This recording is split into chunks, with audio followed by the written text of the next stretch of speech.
नमस्कार।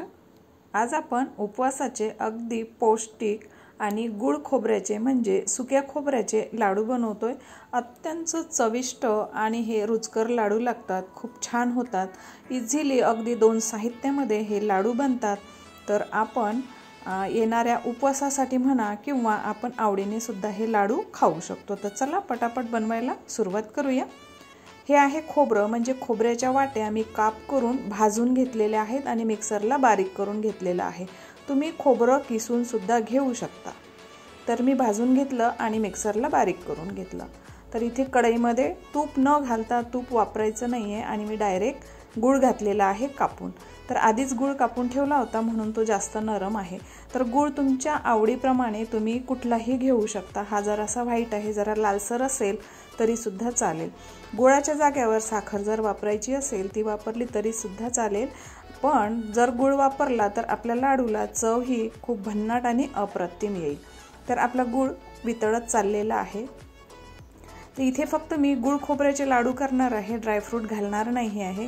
जर तुम्हाला पाहिजे असतील तर ड्रायफ्रूट घाला। ड्रायफ्रूट घातलं तर अर्थातच आपले ड्रायफ्रूट लाडू होऊन जातील, म्हणून आपण खोबऱ्याचे लाडू करतोय म्हणून फक्त आणि फक्त खोबरं वापरलेलं आहे। तर गूळ छान असा वितळून घ्यायचा आहे। जसा गूळ असेल तसा तुमच्या लाडूला रंग येईल। तर आता आपला गूळ वितळलेला आहे। आता आपलं जे खोबरं बारीक केलेलं होतं ते ह्यामध्ये ॲड करून घेऊया। आता मी इथे सुंठ पावडर किंवा विलायची सुद्धा घालणार नाही आहे, पण तुम्हाला आवडत असेल तर तुम्ही इथे ते सुद्धा घालू शकता। अशा प्रकारे आपला गूळ वितळला आणि आता जे बारीक केलेलं खोबरं आहे ते इथे आपण घालून घेऊया। आता हे मिक्सरला बारीक केलंय म्हणून छान असं बारीक तुकडे दिसतायत, पण तुम्ही किसून घेतला तर छान असे लांब लांब दिसतील किसलेलं नारळ। ते सुद्धा लाडू छान लागतात आणि दिसायलाही खूप सुंदर होतात। आता गुळामध्ये आपण हे खोबरं छान असं मिक्स करून घेऊया। आता तूप इथे आपण अशासाठी नाही वापरलं की आपल्या खोबऱ्याला खूप तेल सुटतं, म्हणून इथे तुपाची गरज पडत नाही। तर छान आपलं मस्त मॅश झालेलं आहे मिश्रण। आपण आता गॅस बंद करून घेऊया आणि हे थोडंसं नॉर्मल थंड करून सुद्धा घ्यायचं आहे। फार थंड नाही करायचं, थोडंसं कोमट असेल तेव्हाच लाडू बांधायला सुरुवात करायची।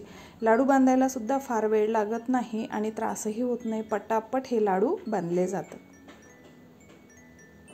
आणि आपलं मिश्रण मस्त मिक्स झालेलं आहे एकसारखं।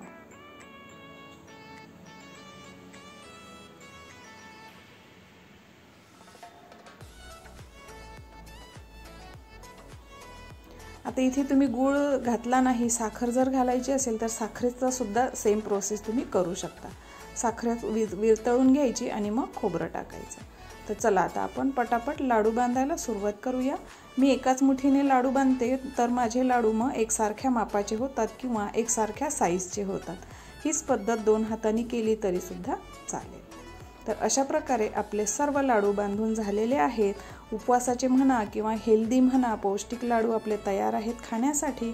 नक्कीच आजचा व्हिडिओ आवडला असेल तर एक लाईक करा, शेअर करा, कमेंट सुद्धा करा आणि आपल्या चॅनलवरती जर तुम्ही नवीन असाल तर सोबतच सबस्क्राईब करा आणि बाजूचं जे बेल बटन आहे ते सुद्धा प्रेस करा।